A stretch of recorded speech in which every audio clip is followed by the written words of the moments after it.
Okay, that's not going there. All right, here we go. This should have sound now. Can you guys hear me? Can you guys hear me? How's it going, Jack? X-Runner. Am I going through on the mic? All right, good. Good. We got that. How do I look at my own? How do I look at my own stream here? I'm live. Does the stream look all right? You mean the bit rate might be a little low? HBU. How it's at how been you? I'm really bad at those sort of things. How been you? How about you? Oh, okay. Thank you for listen. I didn't even I don't ever text. I was never a big texter. Usually, like my replies are like yeah or cool or it looks good. That's how I am with the text. Not very all right, good. The stream's fine. Thank you guys. I was kind of concerned. You always never know that little there's always a little like things that like oh, the sound's not working. Oh, my entire stream is doesn't work now. Cool. I recorded like I wanted to show off Space Marine 2, so I recorded like half an hour of gameplay doing the first mission. Then I go to look at it and like it's just so ugly. The video quality was terrible because it was just low. What OBS decides to set you up at automatically is just way too little. The second there's a lot of movement on screen, it just turns to shit. I'm like, man, this I don't even want to show this off because I like the game and I don't want to make it look bad. So essentially, I just stopped. Like, nah, I'll re-record it a little bit and change the settings. Hopefully, now I got some. It's not as long, but at least it looks good. At least it looks decent. But let's start it up, guys. Let's start up the podcast. I'm going to be going to this game a little bit later in the podcast. We're gonna be talking about some good games this time, and Core Keeper's one of them. But let's start off with a little news I didn't cover out last week. So this is from Learning the Law at Manga Lawyer. Dragon Quest III art has been censored by ESG Square Enix to cater to the modern audience. I don't know about that, but no alternative opinions. You just accept the new normal in fictional video game characters. He's going hard on all. He's got all the buzzwords, which is sometimes why I don't like the accounts like this that are all in on this. It's like fictional video game driven by BlackRock, fake Japanese corporations, or simply don't buy it. So this is the Warrior, classic Dragon Quest III, very good looking. Look at the censorship. The censorship is just egregious how dumb it is. So as you can see, if you look around her chest area, she's got like this flesh-colored shirt and flesh-colored like pants on. And this just looks so, I mean, it's just so bad. Like, why not just redo the outfit? And I'm almost thinking that this is done under protest. This is kind of like the theory. Either A, they like, all right, we got to censor this. People saying ESG for Square Enix, to me, this almost reeks of China, like making it acceptable for Chinese market.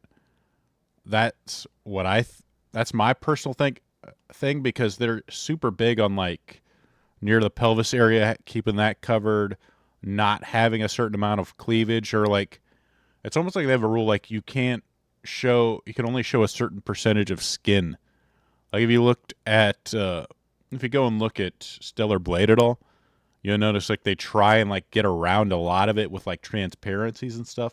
Or maybe this is like an internal thing with Sony where you can't show a certain amount of skin, or they give you the they give you a letter saying you got to change it. But this is just, it looks so bad. It's just amazing how bad it looks. And then here we go. Here's the dancer now. Square Enix is just gay now. They love shitting on Tori, and this people are obviously upset. Toriyama passed away. Toriyama passed away earlier this year, and to see the sort of artwork changed is kind of insulting to a lot of fans. I don't know. And look, again, they like just put over here's some shorts on her. Here's a little bit to cover up the cleavage. It doesn't look good. It doesn't look, it just looks added on, is all I can say. It's kind of like the censorship from Stellar Blade. It's not done tactfully. It's just sort of like, oh, crap. We were already, and this is why I think like it's kind of under protest, where the artists like had it done. It's good to go. It looks good. And then some censor came back, or, some higher up saying like, hey, you got to tone it down. You need to add this in, or we're not going to get through final approval. So we do this. And again, just super ugly. It's just amazing. Like the sacrifice in quality that you'll make. And then here is the original artwork. And this, like, let's focus here on the bunny girl here with the bottle. She's obviously covered pretty much. But you'll notice, again, right at the legs, the sort of like cut. It can't be cut too high. That's been brought down. And then the cleavage has been covered up too. They put in like a little top part to cover this up. I don't know. Well, the bottle, I don't think has anything to do as far as that being changed. But again, just those two places, the cleavage and near the hip. You can't show enough. You can't show too much hip. With the amount of Chinese girls that never made it under one child, I can see that. Poor the Chinese. I guess that's what happens when you choose communism. Actually, screw the Chinese. But some people were even pointing out this from Packer Girl that even the guys are censored. We can't even have hot guys. Look at this. He had to put a shirt on. They made him put a shirt on. What is this? You can't be showing off those nipples, dude. What the heck? So, like I said, this is why I think it was a Chinese thing. Though this doesn't even make sense to me. Like, I don't think people had a problem with, with male shirtlessness. To me, this never been a problem before, but for some reason they did it. I guess now even equal opportunity censorship here. We're even censoring the guys. But this is just amazing level. I don't get what's going on. Like I said, either it has to be like put down from China. They really want to get into the market, and China's saying, you have to do this. Someone somewhere. I cannot imagine Square Enix. I mean, maybe I can, but it just seems so stupid. It's so bad. Like, why would you do this to your game? Like, this is just instantly like taking your game down, like sales down 20%. Maybe more by doing this. Because the second, like, a guy sees this, I mean, Toriyama fans are going to be pissed off because you just shit up his artwork. You clearly made the game less sexy. So, like, normal, like, guys that are kind of, like, aware of it, big Dragon Quest nerds, are not going to like this. Anytime you make a remake and then you change original art to make it considerably worse, I mean, that's got to piss people off. No one's going to like that. But here they are doing it. It has to be a risk that they know that's going to get them some flack. So in my mind, like, there's got to be a decision. Well, if we can get this into the bigger market, like in China, then it's going to offset the people we piss off that aren't going to buy the game, the bad publicity. That's not that's going to make up for it. Because, again, and I think the artists are pissed off too. that they have to do this, so they're doing it in the shittiest way possible because this does not look good at all. So like, oh well, yeah, here you go. Here's a flesh colored thing covering it. You know, go to hell. But whatever. This is Dragon Quest 3. I mean, I wasn't really planning on buying the remake, and I'm especially not planning on buying the remake now. So this was never so this is just another reason to save money. Can't have these evil men looking at cartoon characters in a demeaning way. All right. Thank you, Deborah. Good to know it's good on your end too. But let's move on. Let's move on to some better news. Some good news. Oh, let's turn this down a little bit. This is again an older trailer, but it's an older trailer. I wanted to go over it a bit. No, King of Hyrule, no. Oh no, don't jump in. You're gonna get sucked in too. Wait, did I miss the part where? Alright,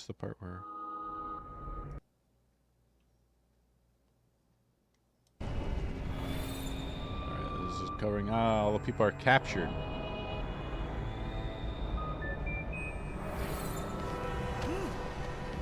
I like that. See, that's a nice touch where the king throws her out of the way. Very fatherly thing to do. Wouldn't see that in a Western game, probably. The land of Hyrule has been torn apart by mysterious rifts. In search of Link and the King of Hyrule, both of whom were stolen away, Princess Zelda must borrow the power of an ethereal creature called Tri. Together, they enter the tears that scar the land in order to save her kingdom. Other dungeons. On her journey, Zelda will explore what lies within the rifts.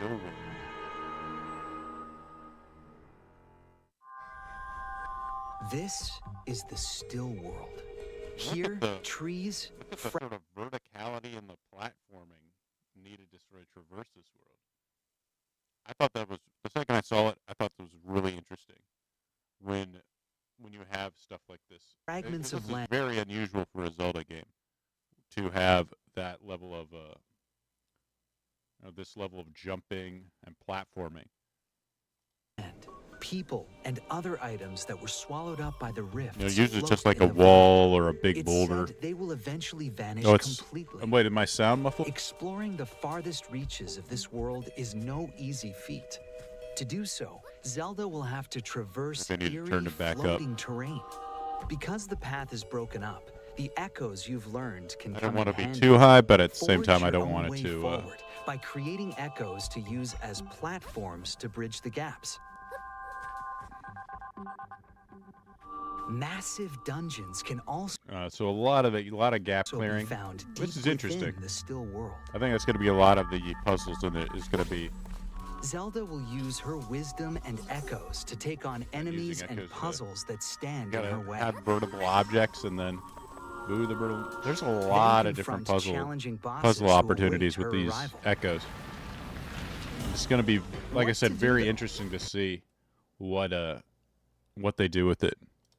Overwhelm the boss with echoes. Send my snakes out to buy it. To find unique ways around the situation. The strategy Throw a rock is at yours to devise. And then she's sleeping on the bed while letting her echoes do the work for her. Scattered across How lazy. And each entry point leads to a location with its own defining features. On her adventure, Zelda must overcome dungeons within the rifts and the mysteries they hold. Wow. Without Link, a lot of different.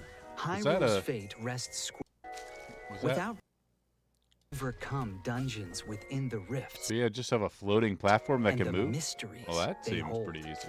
Without Link or the King, Hyrule's fate rests squarely Again, it's in just Zelda's so many hands. crazy little echoes that you can use. You're almost going to be spoiled for choice. And then here's the big reveal of this trailer: Sword Fighter Link or When Zelda. Zelda finds and picks up a mysterious sword, she takes on the Sword Fighter form, allowing her to attack directly. This is why I like the animations of this. Like, this is what something like Star Wars Outlaws with its like crazy right hands, uh, where like you just run up and bop bop bop and like constant scowl. You have these Takes sort of on the cute sword animations fighter where it's form, like, it's too bright. allowing her to attack There's a directly. there's a level of cuteness to it With its mighty power, that gives she her can forge gives ahead Zelda when some her charm. path is blocked. Strike down enemies on her own, or battle alongside echoes. However, Fight she can only with stay your- in sword fighter form for a short period of time. You can fight with your When echoes. or where you choose to wield Take this direct power combat. is up to you. Fight. The sword's gauge can So be there replenished is like it can't be like, all right, just constantly use your sword. It's we're Link now. by collecting energy found in the still world. Ooh, So be collect sure energy to to fill grab the any gauge. you find. I don't know if yet is that the only way you can fill it, I wonder? It seems a little bit what could I say? This is Dompe, A little an bit too hard. engineer. And this Dompe, I'm pretty sure, was the Gravekeeper in Ocarina of Time. He looks a lot like the Gravekeeper in Ocarina of Time that became a ghost in Majora's Mask. crafts clockwork gizmos. I guess and now hardware. he's not a These Gravekeeper anymore. He extravagant makes creations are called robots. automatons, and they can Automatons. be activated by winding them up. They can unleash powerful effects that differentiate looks them from pretty echoes. But be careful; they'll break apart if Oh, they no. take too much damage. It broke. I like that. You'll I like meet the many other quirky characters the during slime your there. travels, and there's no doubt they'll be of great help to the princess. It looks like they're really doing a great job of kind of making this place feel alive, which is something Nintendo's done in its open world games. Oh. Again, me and Jack were discussing the sword fighter form. He was kind of worried that it was going to be a little bit, kind of take away the identity of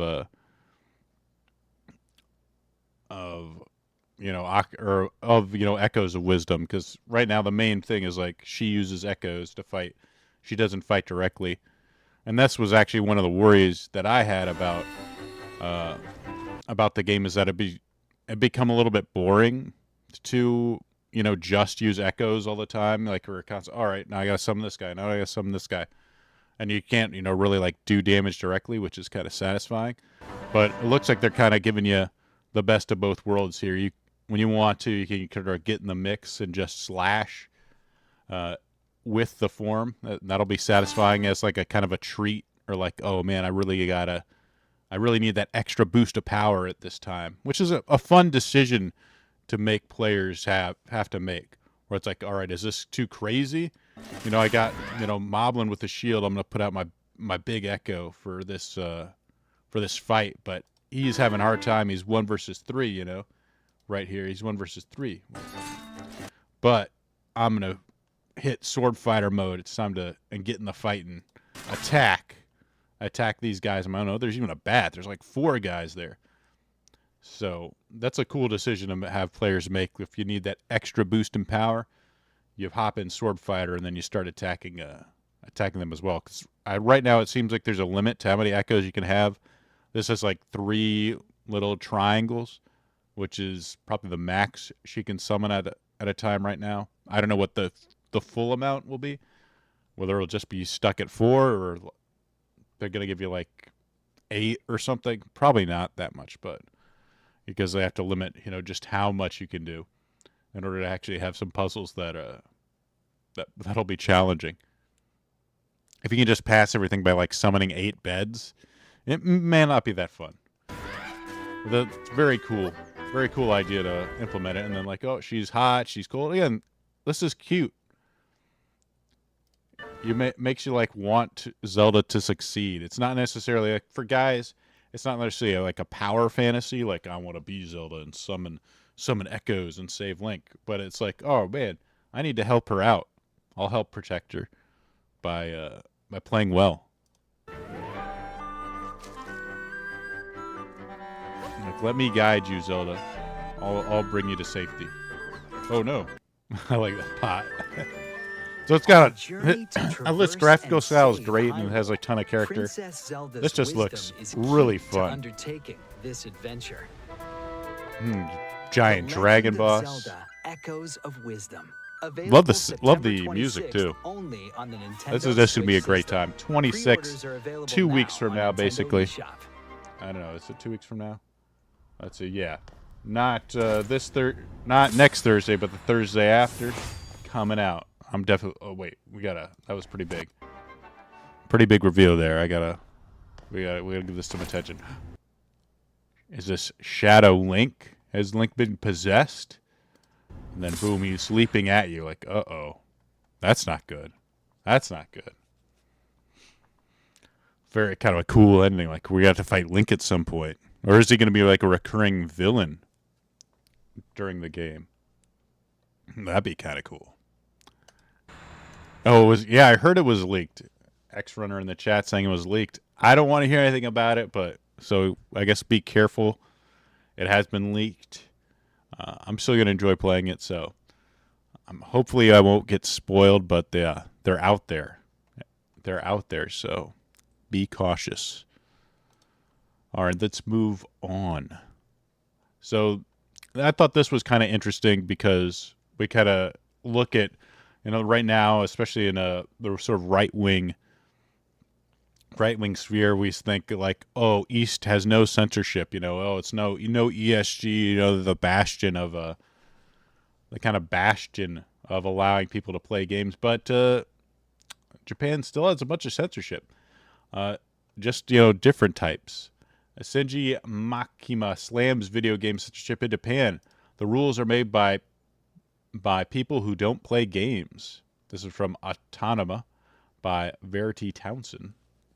Resident Evil creator Shinji Mikami recently spoke out about game censorship in Japan, namely his dissatisfaction with Japan's strict game rating system and how it can even cause games to be completely banned in the regions such as Dead Space and the Callisto Project, which is kind of interesting that it's, just I think this is two Western games, which kind of makes me think that this might be more of a protectionist type of censorship rather than some like moral or philosophical type of censorship. The topic came up in a recent interview with Shinji Makima and Goichi Suda51 on GameSpark about the upcoming remaster of their game Shadow of the Dam Hella Remaster, due to the release on multiple platforms in October 2024.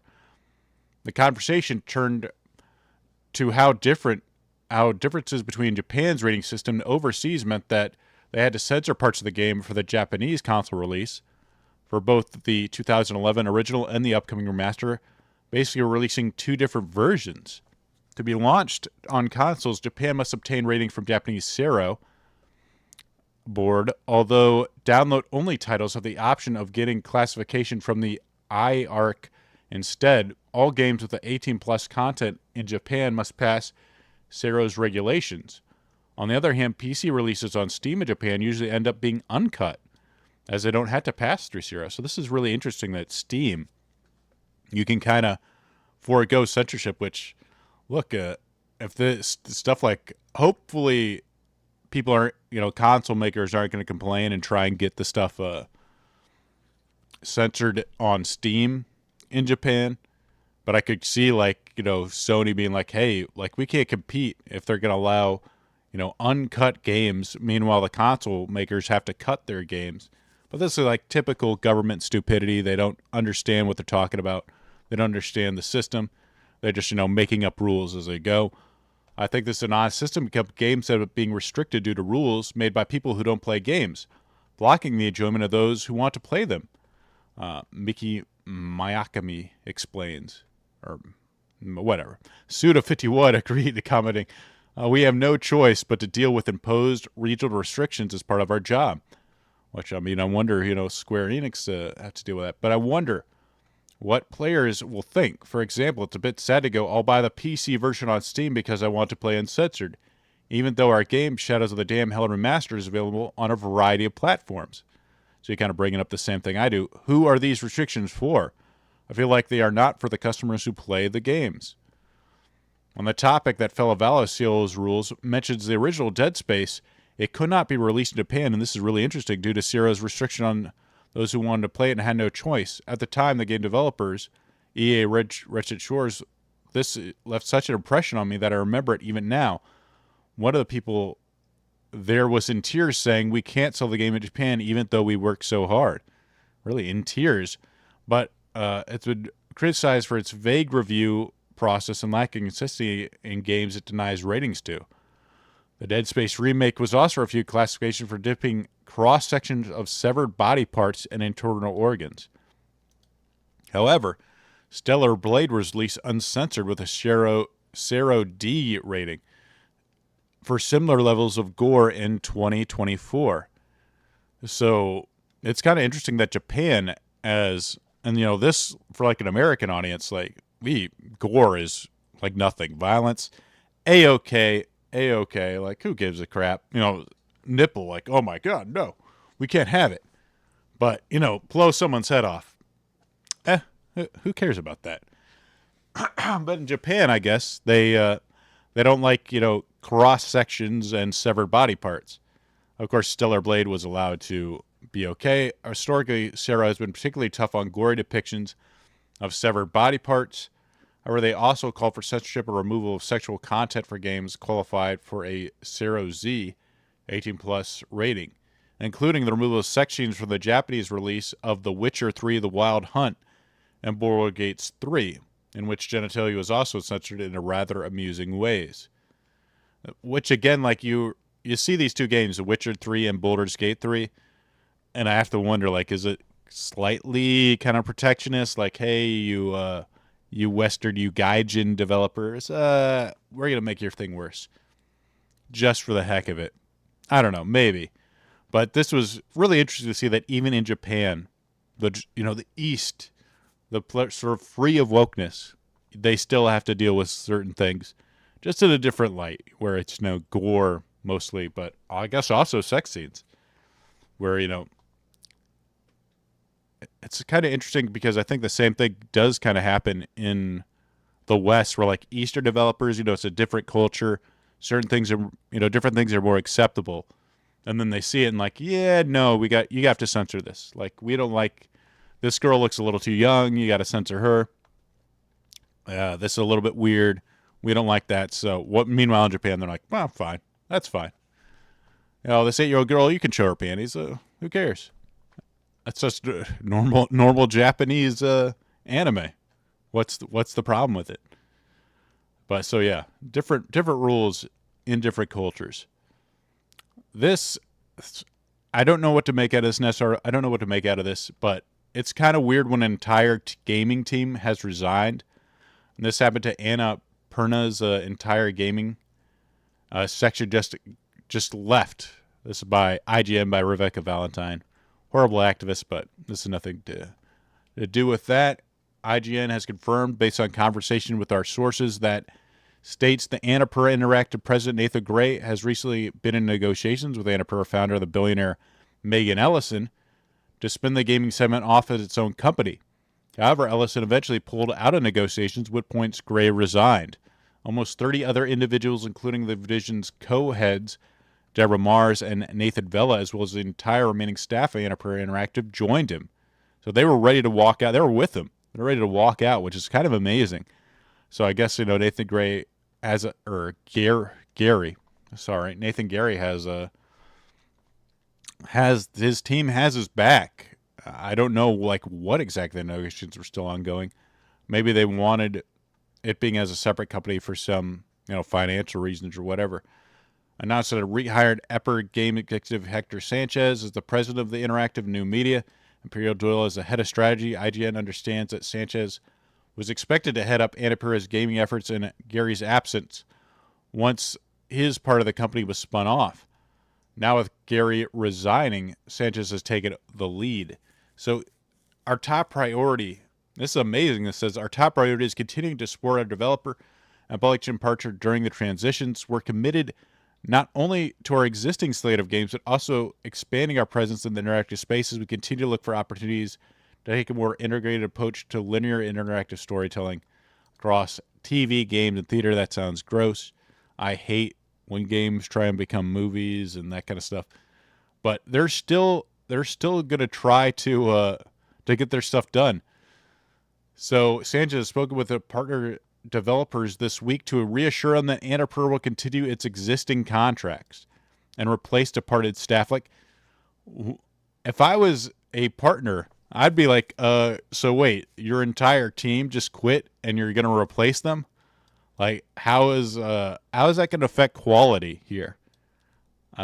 So I guess that maybe they probably have an opportunity to back out, but a spokesman for Annapurna confirmed to IGN the plan will include both backfilling certain roles while also partnering with third parties to fill gaps as needed. So they're just like, all right, you want to leave? Go ahead. Have fun. We're just going to replace all of you. They're kind of known for making the game like Stray was a very popular game, but looks a lot more artsy than what I'm usually used to. But amazing that entire team just quit. I don't know if they're going to form their own studio at this point and move on, but both have decided to sort of move on. So Annapurna is definitely going to be a completely different company after that, though. You can't just change your entire... And that's the thing, like, some people like, what happened to Blizzard? What happened to, these certain companies? They changed. They became different. They fell off. And a lot of it is just their entire staffs have changed. You can keep the same, like Annapurna will keep its name, but if your entire staff changes, over time or, by design from like being, kind of bought up by EA or Activision or whatever company, the people are what make the game. The people are what make an organization. And if those people leave or change, that totally changes the direction of the organization. So these guys will never be the same again. Their games are going to be different. Even if you have like the same sort of design choice, it's not going to be executed the same way. But Ubisoft is not doing well.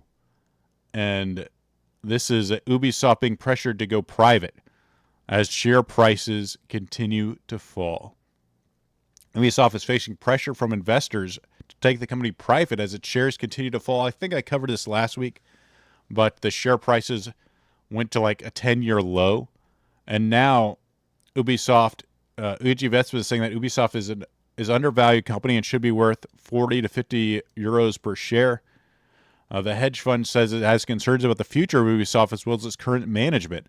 And this was really interesting. Ubisoft at current state is mismanaged, and shareholders are hostages to the Guillemot family members and Tencent who take advantage of them, the letter says.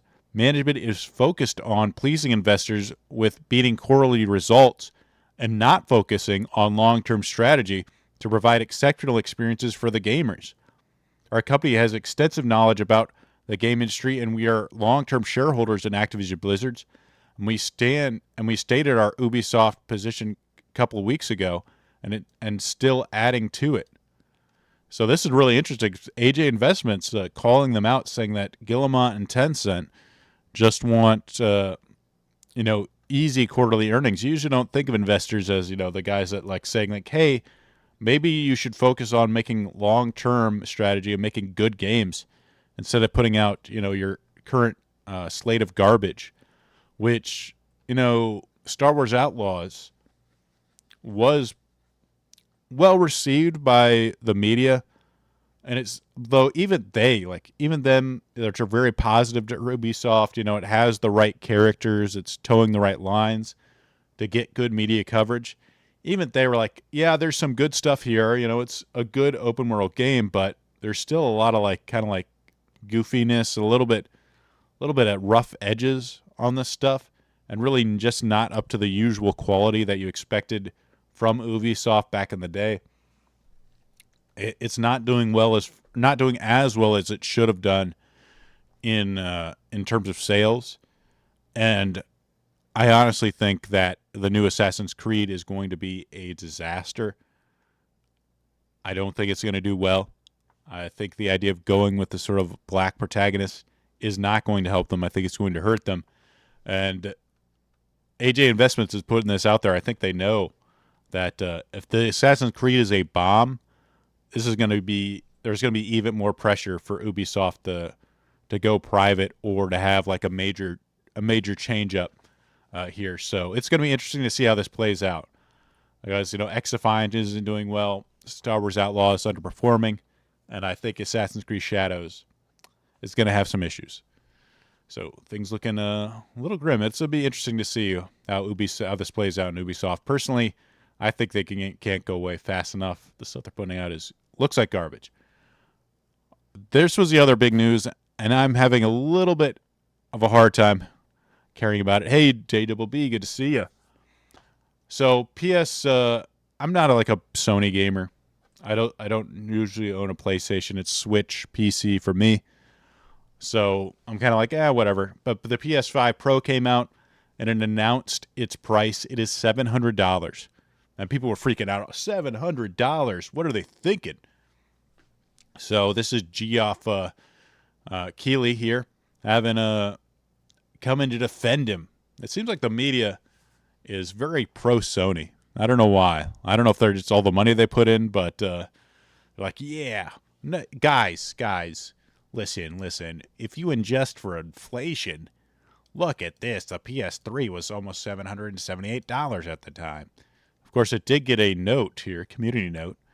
PS3 is compared to the PS5 Digital Edition, which is not included in this list. Didn't have a disk drive. The PS5 Pro disk drive is $80, so it'll be a total of $778.99 to be a 1-for-1 with the rest of the PlayStation versions in this list. Oh, okay. So it doesn't. Okay, so that is the thing. It has a disk drive, so the PS5 Pro doesn't come with a disk drive. You have to buy that separately and put in the disc, so it's all digital. That just clicked for me now. I'm like, anyway, forget what I'm saying. Like, for some reason, I thought it didn't come with a hard drive, but it makes sense now that it comes with a hard drive. It just doesn't come with a disk drive. So all of this is digital. The PS5 Pro is digital, unless you get if you want the physical media. If you want to play physical media, you have to grab the stuff separately. Get an add-on $80 to play those discs. Which that's I don't know. I'm not a big physical guy, but I know a lot of people that are, and I can definitely see the argument for physical media, especially with certain levels of censorship that happen. Yeah, just love those 5-hour downloads when I get my new system back from the house. I mean, yeah, you do avoid the downloads, but of course, almost always like, oh, here's this giant day one patch you need to download to play it. I always love that. Of course, that you probably still have to get that even with the download. You download the game for 5 hours. Here's another day one patch download for another hour. Have fun. Enjoy the modern day gaming experience. And then you have, PC defending it is expensive for a console, but I spent more than double that on my GPU alone. Yes, you can get a 4090 for $1,400 if you want to. And yes, the PC is definitely more expensive, but of course, the fact that I'm streaming on it, I know I just spent over $2,000 on this PC. So yes, it is expensive as far as just to play video games with, but I edit videos, I put out videos, I'm streaming on it right now, so there's a lot more a PC can do for you. Not to mention, modding. There's that we mentioned here with the Japan. Steam tends to be more uncensored, or you can get mods that uncensor it, make it better. So I think PC has a lot of upsides to it. Eventually, a lot of the PS5 Pros, and that's kind of the thing is, if these things sell or they don't sell, are more console exclusives going to go to PC, or even like day one releases on PC. It just doesn't seem like these big expensive consoles are bringing in the same amount of players as they used to. That could just be, my perception. Obviously, the Switch has done very well, but Xbox console is not doing great. The PS5 is not doing great. Of course, they had parts issues. It's been a big thing for a lot of these console makers. And it is fun, for just a normal guy that just wants to sit down in front of his TV, play on a console. It's definitely there it is with the the disc drive attached to it. It is a lot, It's consoles are the way to go for that kind of guy that just wants to sit down, play games, stick a disc in, or download it off a ready to go system. He doesn't have to worry about it, not working or some driver that needs to be updated. There's a lot less hassle in console gaming. But in terms of PC gaming, and I think even from the value perspective, even if you do spend money on the PC, it's going to last longer. It's going to have more games available to you. Just you don't have to never have to worry about backwards compatibility. You always have access to some of these older games. Well, I shouldn't actually say that. I've had some issues with some backwards compatibility on these older Windows games. But still, I think you get a lot more out of a PC than you do at a console. $700. We'll see if people are willing to pay it. It seems expensive to me, $700, but more and more I think these console makers are realizing that they can't take a loss on the hardware. It's just not worth it anymore. Just sell exclusives. The games are just getting so expensive to make, even their exclusive stuff, that it's just such a risk of the idea that they're going to remake, or they're going to make up for that money that they spend on development in terms of sales. Like if they spend Last of Us 2, let's say, if they spend $200 million on that, just how hard is it to remake it, and just how much of a risk is it to make that game and expect it to sell so much that it's going to get you that money. It's going to sell consoles, it's going to get you sales, exclusive sales. I don't know if that money is there anymore, or it's just so expensive now, both in terms of the cost of the hardware, cost of development. It's just risky. So they're deciding hey, we can't take a loss to give guys a more powerful machine. We have to price it at something reasonable that we don't have to worry about losing our asses on this stuff. And I can't imagine that, especially if you set it at 700, you can't adjust it again as inflation goes up, as the cost of these parts go up. You have to kind of lock it in at 700. And then, 5 years down the line, the cost of these chips has gone up. You have to, replenish your stock. They're losing on that at that point. So this is just, a sign of the times. We'll see how it shakes out. PS5, I mean, I'm not getting one, but I was never planning on it. Maybe the PS5s will get cheaper. I can get a cheap one for $400. But again, I don't know where are the exclusives that why am I getting that PS5 or the PS5 Pro? Where are the exclusives that I'm missing out on that I really need to get? I don't think they're there. Well, guys, now it's time. Let's see. Oh, this was the last. Now let's skip this stuff. I'm done talking about the PS5. Now, first I'm going to get a drink, actually.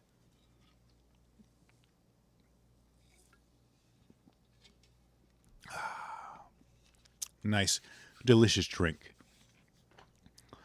Time to talk about Space Marine 2. One of the newest games. Very fun. But I thought this was really interesting because this is Miles Yekini, or I don't know how to pronounce his last name. It's finally here. Beyond excited to share that I had the absolute honor of voicing, performing, and doing the motion capture for Carrion on Space Marine 2, which launches today. And let's look at this guy.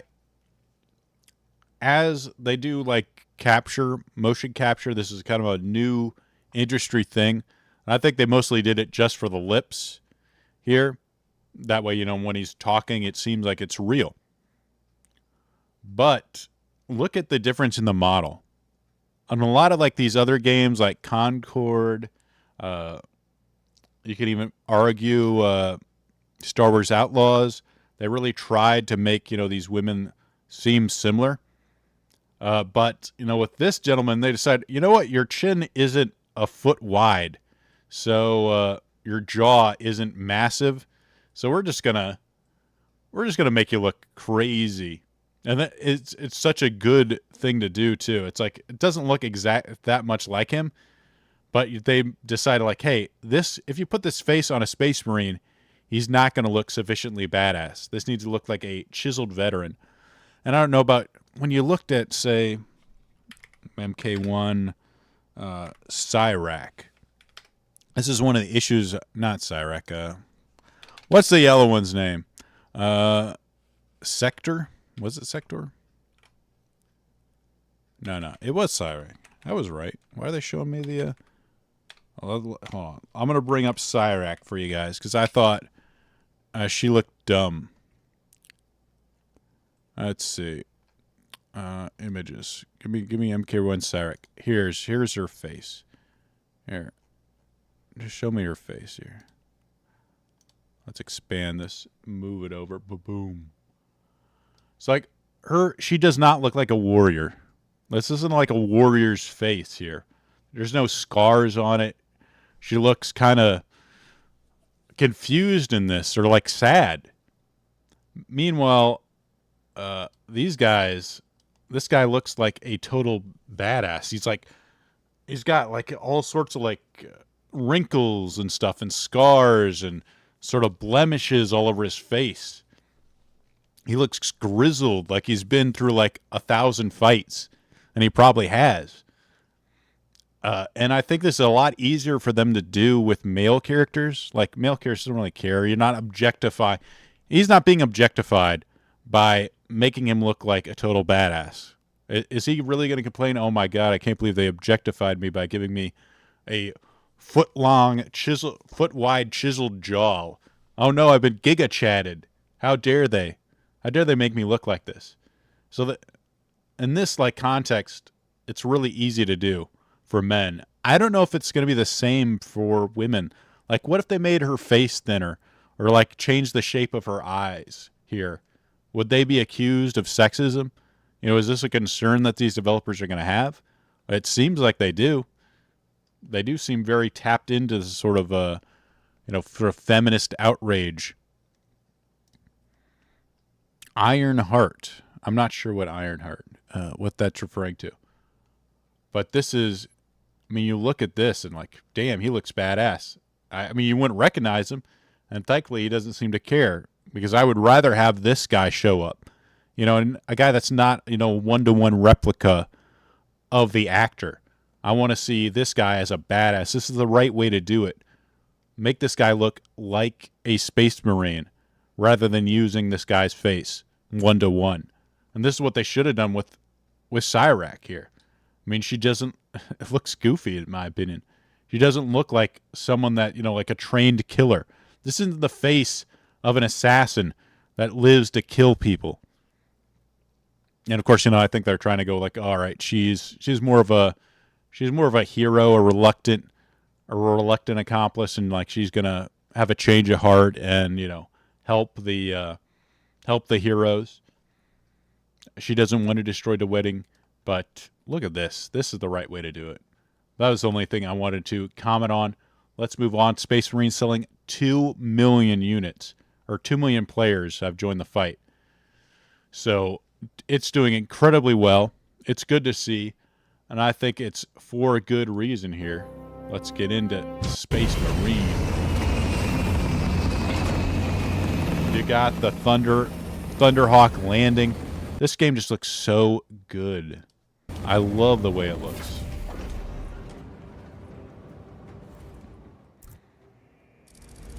You guys got the glow, the golden like embossment here. It shines.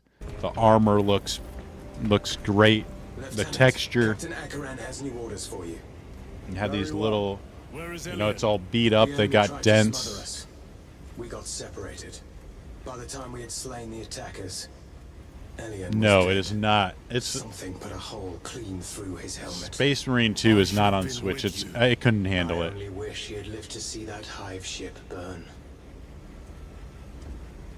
I fought beside Elian for 2 decades. He could not have been defeated by Hormigans. There are creatures more deadly than Hormigons down there. I love the way they talk too. Let our squad be divided. He is gone, Sergeant. Duty is all. Like, he's gone. Duty is all. I love the way they talk too. They have a great sense of the 40K universe. It's, you know, it's not like, hey, he's gone. Like, move on. They're a warrior race. Like, duty is all. That's how he. My brothers so quickly. And then he's still like, I can't forget them that easily. So this is how they're dealing with grief here. Duty is all. Like, we've got work to do. Not necessarily like a heartless way, but understanding like, hey, we got a bigger mission to take care of right now. And it's so refreshing to have that kind of warrior mindset shown off. Lieutenant, I was informed you arrived with Lord Kalgar. Did you fight with him on Vigilus? I've read through those battle reports more than 100 times. A masterful defense. My duty kept me busy elsewhere. You have an unusual service record. That is my good fortune. I just, you know, giving like one-liners. It's great. I want to scout. So even like the downtime, and this is one of the issues I kind of had with Space Marine 1. There is a lot of downtime. Even in this game, there's a lot of like exposition in between the fighting, but they've done a good one. The presentation's a lot tighter, a lot better graphics. I think the voice acting's better, the story's better than it was in Space Marine 1. So it ends up being, you don't mind it as much. In Space Marine 1, I had some issues where like, just let me fight stuff. Like, it's too much exposition. But they do such a good job with the presentation and the talking that, like, they can wait. I love this. I like they're very diverse. We got Chinese guy, we got black guy, we've got Irish or Scottish guy, and then of course white guy. Data from the, but let's move on to the actual fighting here. Their talking is just, it is very entertaining because it's very hyper masculine. It's fun. They're not talking about their feelings. They're like, we need to get this done. Finally sends me what I asked for. Archmagos, it is imperative you evacuate. Get on the ship. It's all very direct. Relocate to my facility. I will instruct Servervox. Make ready to leave. This will not take long. It won't take long. Major. We're getting in it. And then, like, let's go actual combat here. Is very similar to the original Space Marine one.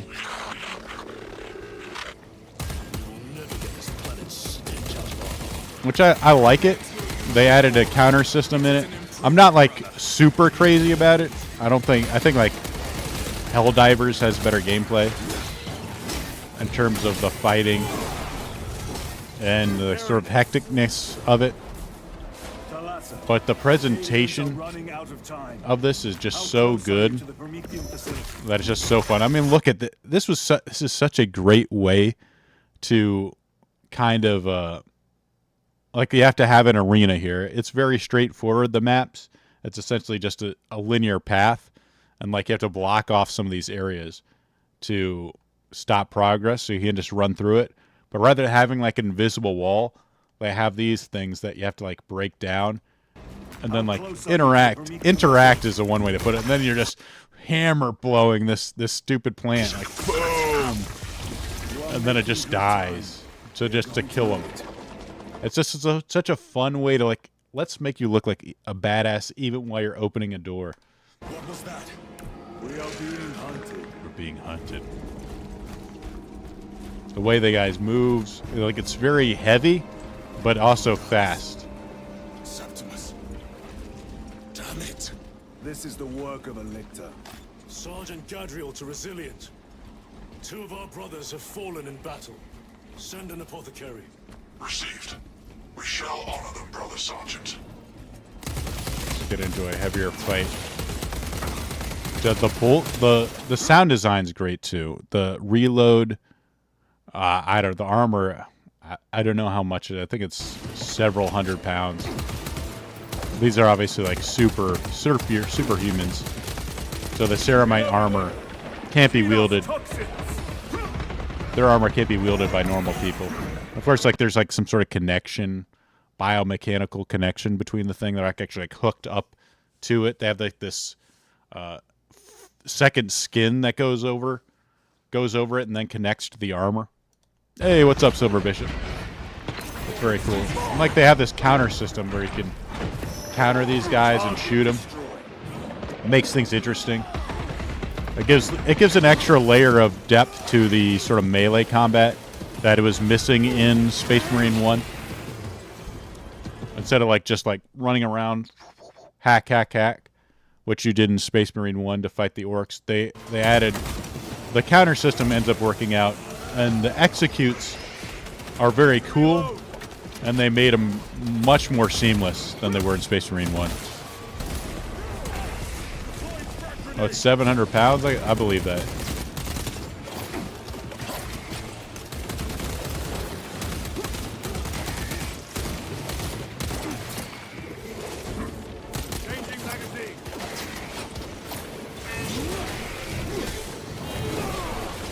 Just boom, look at these executes. He's just, I ripped off your arm, and now I'm going to stab you in the chest with it. Yes, and just throws him to the ground. It's just so, they look so cool. And this is, the graphics are, I tend to downplay graphics. As far as, importance to gameplay. But in certain games, certain types of games, they are very important. And something like this is, and a game like this is where it is.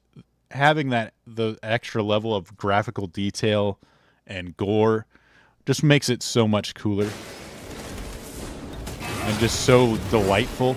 Like, I was worried the executes were going to be boring.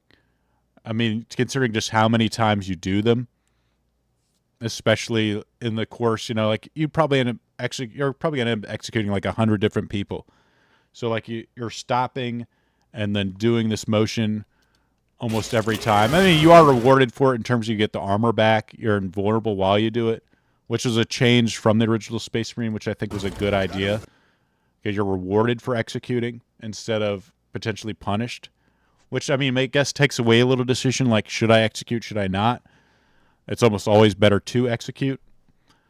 But at the same time, I think it kind of it lets you kind of like, I got to move to this guy, execute him, and then now I can, like, it gives it an extra tactical advantage.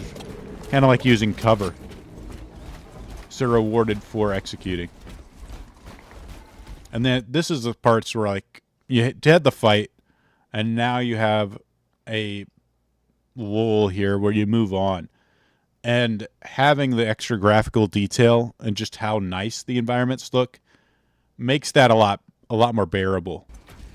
You kind of want to sort of see what the world's about. You see, like, a dead Space Marine, and you have the sort of destroyed drop pod. Something obviously went wrong on this drop. Didn't work out for him. And then, of course, again, you have, look how cool this looks. Boom, braces and just kicks the thing down. It looks so awesome. I like just having that little, like, delightful moments. Makes it worth it to have these little lulls. And then boom, the counter. Just rip this little Hormagon apart. Boom. Slice him up. It's just fun.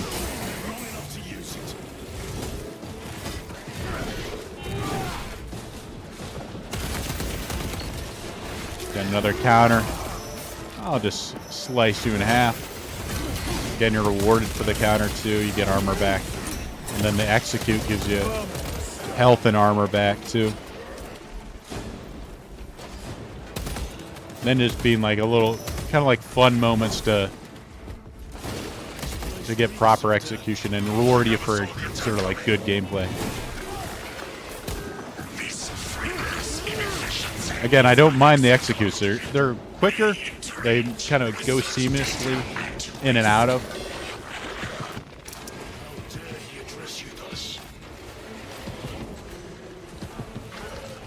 I always and again, I just love the setting too. The how dare he address you thus. The Mechanicus and the Space Marines don't get along all that well. They have different sets of values. They're not as strict, and their pursuit of knowledge. The Mechanicus is pursuit of knowledge can often be a detriment. You know, it's a plus in a way because they're discovering new tech to fight Xenos and Chaos, but they also kind of unleash a Chaos and Xenos sometimes as they explore the depths of these ruins and stuff and whatnot. Oh, I'll rip you off your arm and then crush your skull. Oh, it's so cool. It is so cool. This is, again, one of the games where having the graphics, these improved graphics, and the engine that they use for this, where they can handle like a ton of different enemies on screen, a ton of different models. They call it the Swarm engine. It really makes the game look good. It kind of brings you into that world where you're fighting an actual army. You know, there's widespread battles happening. Just look at all the things moving here. You got an entire horde coming at you that you just have to mow down.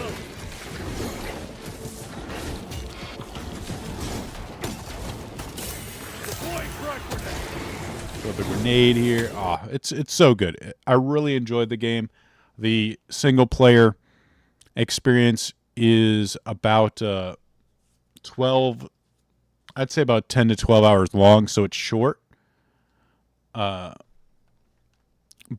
it also has a PvP mode. It also has, PvP, PvE missions. You can also play the campaign PvE as well if you want to have, some friends go in, which is very cool. So you've got a lot to do besides, just that short campaign. The other campaign was short too, but having the PvE modes that you can play with people, I think definitely offers you more value and enjoyment as well. I haven't really done the PvE too much, just finished the campaign, but this is it's a lot of fun. I definitely recommend it if you're into Warhammer. Gameplay is pretty good. I don't think like I said, I don't think it's the tightest gameplay, but the presentation of the game itself just really delights me. I mean, the extra seeing these that are like models on like the warriors, the Terran warriors, it's super cool. But I think you do have to be into, at least enjoy this type of game. That's what I think, get your maximum amount of enjoyment out of it.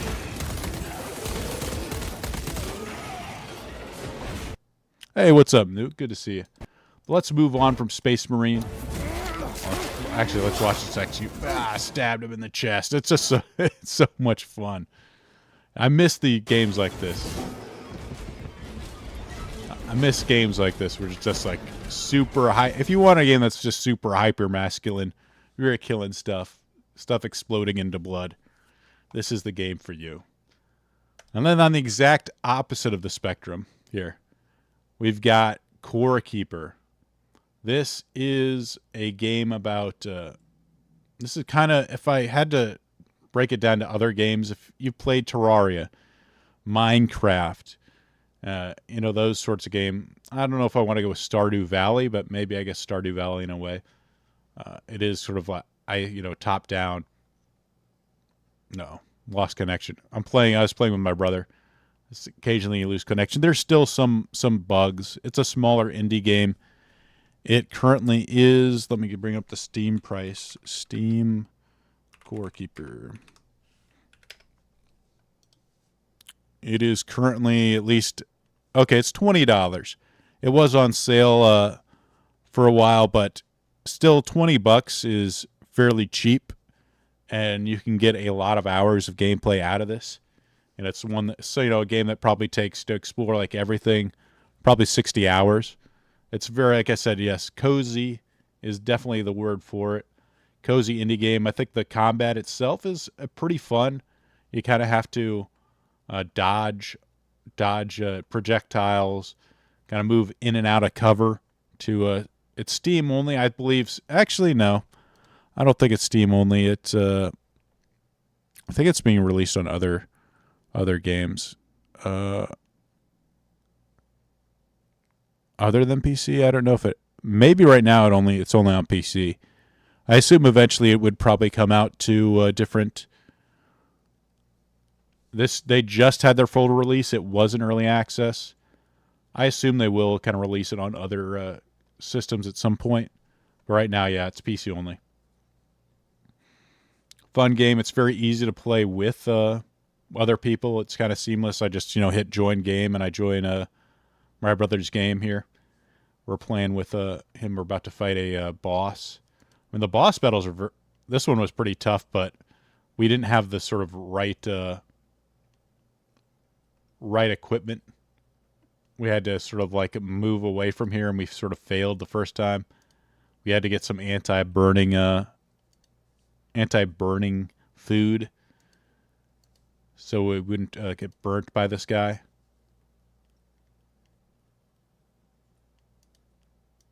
Let's see. Let me give the second fight.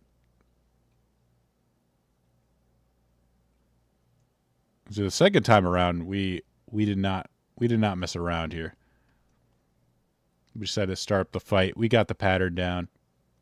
I'm using like a sort of lifesteal melee build. He's using a minion build. I gotta avoid these fireballs, so I have to rely on like finding things time avoiding the massive damage by blocking on my shield. He almost kills me because he shot, like, I had to take all those fireballs he shot out. So I need to, like, not get on top of him. Luckily, he's shooting the fireballs at my brother here. But I'll just have to, like, find times to regain my life back. So the bosses are simple, but they have, like, some interesting stuff. Like, you have to kill these balls here to stop them from regaining life. Attack patterns are simple, but they do offer some challenge. And it's, the typical type of thing where, you find a new biome, you get a new ore, you level up your items so you can get, mine better ore, and then you just repeat that gameplay loop, which, I mean, could be like a little bit monotonous. It's repetitive in a sense, but in these type of games, they kind of meant to be a little bit repetitive, in my opinion, where you just kind of enjoy it. You improve your base, you make it look nice. Yeah, exactly. There's 3 other slimes. Actually, no, there's 3 other slimes besides this one that you fight ahead of time. I've already fought the orange slime, the purple slime, which is poison, the blue slime, and now this is the magma slime. So, yeah, yeah, exactly. Oh, yeah, okay, so Silver Bishop's already played it a year ago, okay. Lots of content even then. I guess I should have known that you would have played as Silver Bishop. You seem to really enjoy those type of games. But yeah, it's a fun game. It's fairly cheap, and if you have other people to play with, it's, I think, even funner. But yeah, solo, still fun. You can do the sort of base design. There's a lot of actual base customization options that I was really impressed with, because like they have stuff like brick, but then you can color the brick in different colors, and as you change colors, it changes shape as well. So you can kind of add like little brick to the ground to sort of change up the what's the word I'm looking for? Kind of like the regular texture of the ground to kind of break up that color palette. Same thing in like Minecraft. You don't want to have like 7 blocks that are the exact same, but it's kind of a little bit harder to change ground in this. There's not as much variation there. So it's a good thing they added those little options to help improve it. A lot of base customization. It's called Gris. I don't know what to... I'm trying to think of the last indie game I played. But yeah, the indie games, there's a lot of good value for your dollar here. It's, we talk about overpriced AAA, but there's games like this that are like little gems that you can, as long as you don't want, AAA super presentation graphics. I like these type of graphics. I like, the top-down, two-dimensional gameplay. To me, those are fun. I think I end up dying right here. Yeah, I do. Tried to take too much stuff. I like this style of game.